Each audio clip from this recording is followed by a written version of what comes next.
What's up, everybody? Welcome to episode 5 of the GLI Sports Guys. Jamie, Stuart, and Andrew Rappaport joining you, and we are going to start with history for the GLI Sports Guys show, Rap, because we're going to begin the show with hockey. Oh, I thought you meant because we finally reached episode 5. Next time we get 2 hands. I almost put 7 fingers up. I forgot 6. But yeah, hockey. This is it, baby. Yeah, this is the man. team. Here's a look at the rundown for episode 5. We're going to start with Fire on Ice, the Red Hot Islanders. We're going to talk about the Red Hot quarterbacks of New York. Of course, we're going to go to high school. We're going to say farewell to a legend. We're going to say hello to another legend. We got a lot of things to talk about. But Rap, we start with the team that you've buried basically every week, your New York Islanders. Maybe they heard what we were saying and a little fire under them. We can take credit for it, right? Sure. I mean, holy cow. It's crazy the turnaround they've been on. All they do is win now. Well, you know, if you listen closely, you can hear nothing. I don't hear the Fire Lambert chants that were so loud right. every single game because they blew every single third period lead. Now all of a sudden, you know, they won 6 of the last 7. They're in second place in the Metro, and all of a sudden it's Red Hot Islanders. At the beginning of the season, everyone wanted to get rid of Anders Lee, right? It was like, get rid of it. He can't score anymore. Now all of a sudden he's scoring all the time. Bo, who had a horrific introduction to Islanders country last year. When he came over here, he basically did nothing. And now, almost at a point a game, Barzell is playing at a high level. Absolutely. And, you know, with Bo, look, the bus stop is filled with guys who come to New York and have big expectations and absolutely do nothing and basically spit the bit for the first, half a season or season. And then all of a sudden, some of them actually step up to year 2, which seems to be what he's doing. If you're going to serve it up like that, I'm going to guess you're referring to a Yankee or a Met or a Jet or a Giant or a Nick. And the reality is the pressure to win, to play well for the Islanders is a little less than it is to win in the Bronx. So well, yes, but you know, big expectations. Let's give him credit. Right. Big contract, big expectations, big trade, and he's turned around. He's playing well. All right, speaking of figuring things out, you know, it's the typical New York, you know, AFC, NFC Offensive Player of the Week quarterback, you know, Zach Wilson, DeVito, you know, no big deal, right? What? Hey, Tommy Collins, listen, I said to you, we were talking earlier this week, and I said that would make somebody a lot of money if you would have placed a bet if both New York quarterbacks would have been Players of the Week. Last time that happened, in New York, 2015, Eli Manning, Ryan Fitzmagic. Yeah. I mean, it's amazing. The DeVito story has completely taken over not just New York, but the NFL. We'll see if he gets it rolling.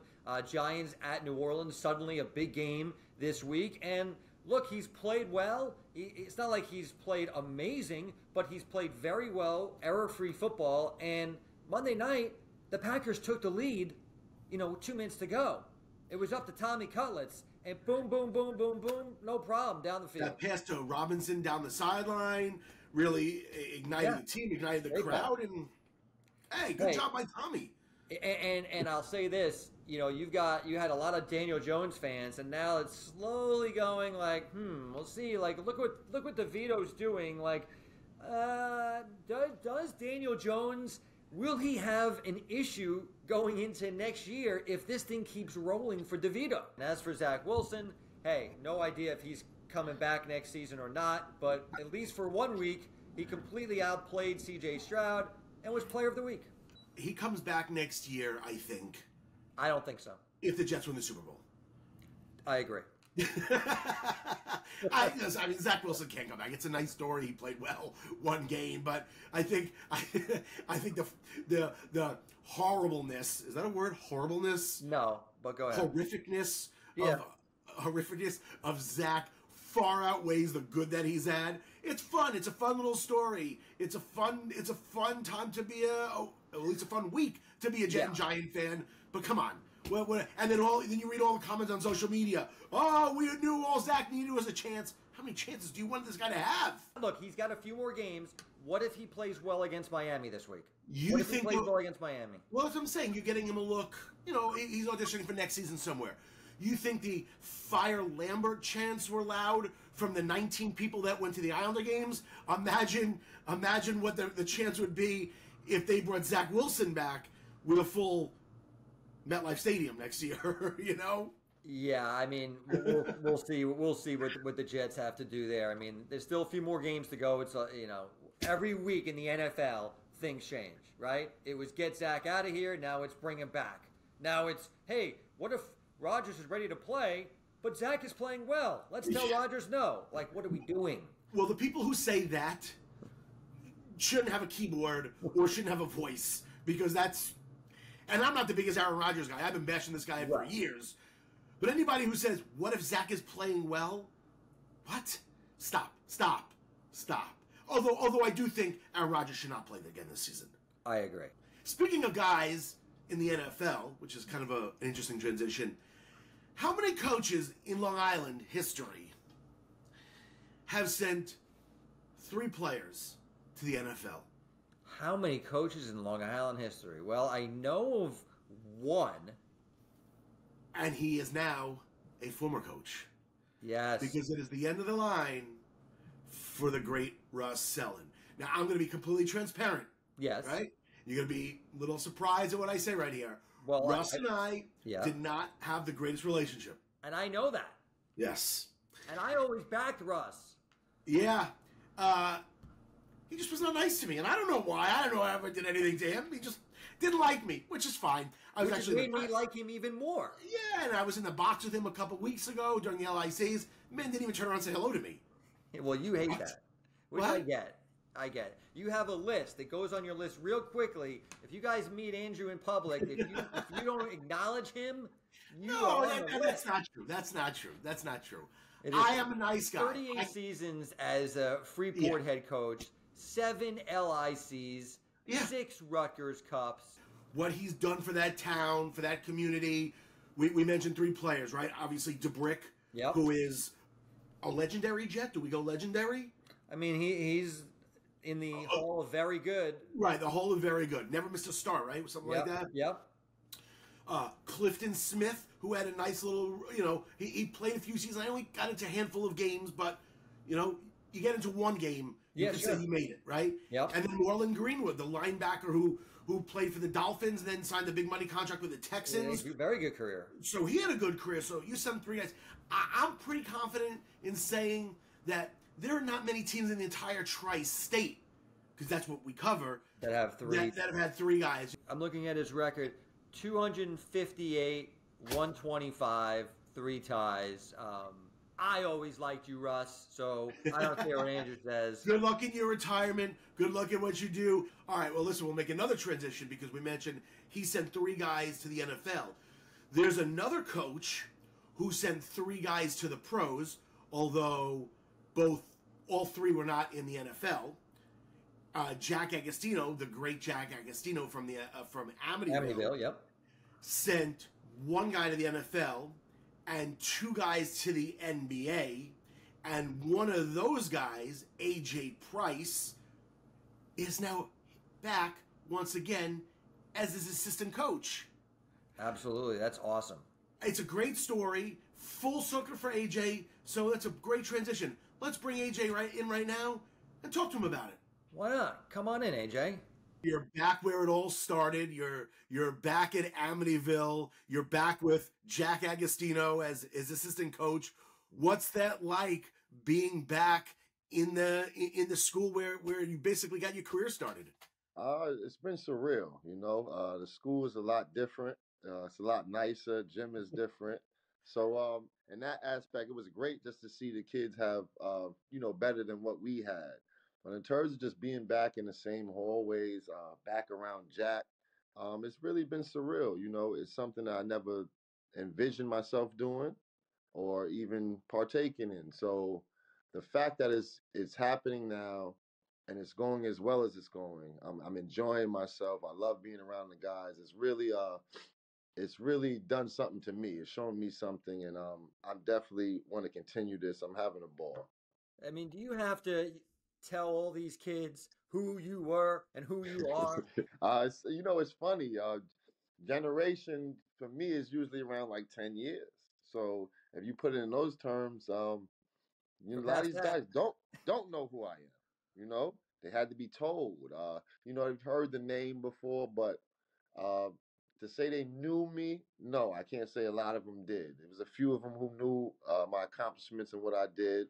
But after they kind of got wind of it, they go home and do their YouTube and Google searches, and then they come back with something for me the next day. So they see that you're in the league, and they're like, "Oh, okay." Hey, I want to ask you, what is your relationship with Jack now? Like, I mean, because he was, I'm sure, like, he was your head coach, he's the leader of the team, and now, you're a grown man. So, like, how do you still defer to him as coach, or how do you deal with that? It's funny because I do. I think my subconscious just still defers to him. And sometimes he has to tell me like, no, don't worry. You say what you want to say, like say it loud. So, but Jack has always been a great friend of mine. Our early relationship, he was my head coach in high school. And as I went to college, we stayed in touch. I made it to the NBA. We stayed in touch. We had a great relationship with Coach Jack Agostino, and he's made this transition for me very easy. Like I said, he's just made me very comfortable, and that alone has made things easy for me. I'm gonna give you a little secret. I don't know. He might get mad at me for telling you this, but he actually said to me on the phone the other day. He said, "AJ's actually a better coach than he was a player." What? And that is some high praise. If he says you're a better coach and you're a high player and you're one of the best players ever on Long Island, you must be a darn good coach. Well, I don't know if that's true, but I would like to think my coaching is coming along. I'm trying to learn every day, so I don't really know where I'm at in terms of how great, but I'm still learning. You need to have some 3-point contests with some of your players. I think you'd win blindfolded. Oh, they know. Trust me, Drew. They know. And on a serious note, a lot of people, may not know that, back in 2004, you had a real serious life and death situation, brain hemorrhage, and you somehow were able to overcome that and play, and then eventually play in the NBA. I mean, how scary was that time? That was the most difficult time of my life. To be 17, best shape of my life, about to lead the number one team in the nation through the season, and then wake up 2 weeks later and nothing was the same. I didn't understand it at the time. I was a young kid. I was very frustrated. You felt like the world was taken from me, almost, in a sense. So it was a very difficult time. But I think I told somebody recently, it's only been about 5,000 players ever to play in the NBA, period, since it started. I would like to know a stat on how many made it after brain surgery. Yeah. I would like to think I'm the only one. But with that being said, when I overcame that, nothing was. What's going to be harder is what I asked myself. Exactly. What's going to be harder? If you got through that, you can do anything. So I just continued to push and grind and wanted to fulfill my goal, which was to make it to the NBA. I wanted to play in the NBA, play more years than my father did. That was always our goal when I was a kid. So I accomplished that, and my goal now is to help one of these young kids try to achieve the same thing. Awesome. Jamie, you mentioned, do the generation now know who he is? He doesn't even have to speak. All he's got to do is turn around, point to the banners. There are 4 of them there. His name's on 3 of them. All I got to say is that. Respect. Game over. AJ wins. Awesome to see AJ Price once again on the Amityville basketball court. All right, from returns to new beginnings, congratulations to Stony Brook. They hired their new head coach, Billy Kosh, 3rd head coach in school history. He, of course, replaces Chuck Priori, so we wish Billy the best. He was the offensive coordinator at Western Michigan. Yeah, and I know Stony Brook didn't have a great season last year, but this guy has big shoes to fill because Chuck did well, and Chuck took them to the next level. Speaking of the next level, we obviously didn't see Jack Cohn on the show this week, our normal NFL analyst. Jack was busy this week with a tryout with the Houston Texans. So good luck to Jack. They said they like what they saw. We'll see where that leads. Maybe a futures contract. Who knows? But congratulations to Jack. We'll talk to him about that next week on the show. Thanks for joining us, everybody. Remember, you can always go to greaterlongisland.com to see this and other great local stories. And we'll be back next week for episode 6. Jamie Stewart, Andrew Rappaport. See you guys. Go Isles.